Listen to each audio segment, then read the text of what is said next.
A Chicago daycare teacher has been released from ICE custody after being arrested in front of her students last week. Diana Santillana Galeano was arrested just as parents dropped off their kids at a Spanish immersion daycare.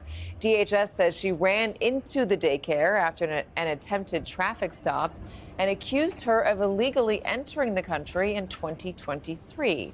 Last week, I spoke with a father who witnessed that arrest while dropping off his son at the daycare.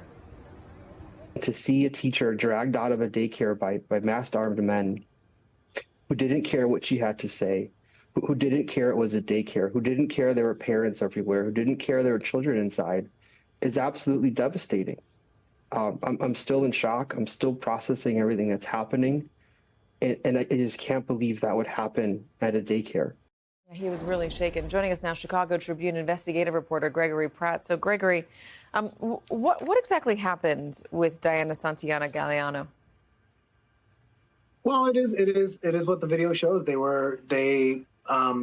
She was on her way to work and they tried to detain her.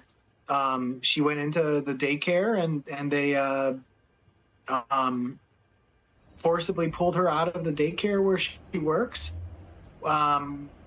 In front of teachers and children that were present. And, it was just after 7 o'clock and they opened at 7 o'clock. It was a really traumatic sight for a lot of people.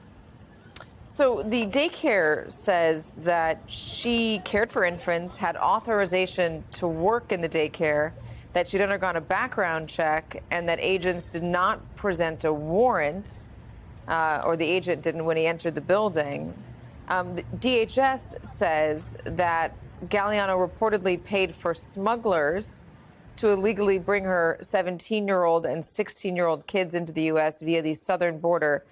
Facilitating human smuggling is a crime. Interesting that DHS is saying reportedly. You'd think that they would have that nailed down. What's up with her now? Well, she was released from jail in Indiana, about 4 hours away from Chicago. And my understanding is that they released her at the very last minute and they had to really scramble to get her back home to Chicago. I think it was like the world's most expensive Uber ride.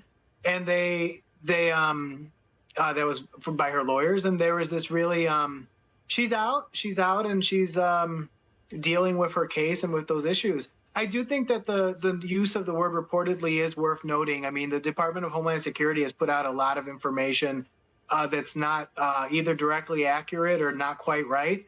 And that's been a real reporting challenge in this general blitz that's happened here in Chicago. Yeah, the word reportedly suggests that you don't have that information. You use it when other people have the information and you have not been able to confirm it. So to hear that from an official, I think is, as you said, notable. The city of Chicago has been pretty tense, and the scene outside of the detention center today shows you that it really just hasn't calmed down all that much. What is it like? Tell me what it's been like reporting on this, covering this. Yeah, I guess what's your life like right now? Well, it's 24/7. The commander in charge of the operation, Greg Bovino, has left town, and so things have calmed down somewhat. But for about a month and a half, they were driving around all day long looking for brown people and grabbing them off the street. Sometimes they would occasionally grab an older Polish guy working as a landscaper or doing roofing type of stuff. But for the most part, from 7 a.m. to about 3 p.m., they would drive around grabbing people off the street.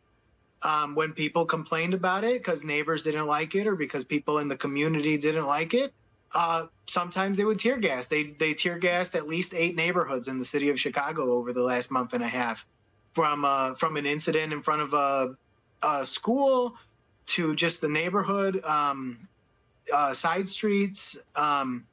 It's been a really, really wild situation that I'm not entirely sure everyone else in the country has really picked up on. But that's the model that the Trump administration wants to pursue.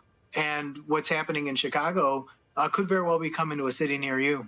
Yeah, well, on that note, it's a really great transition for us. Gregory Pratt, thank you very much.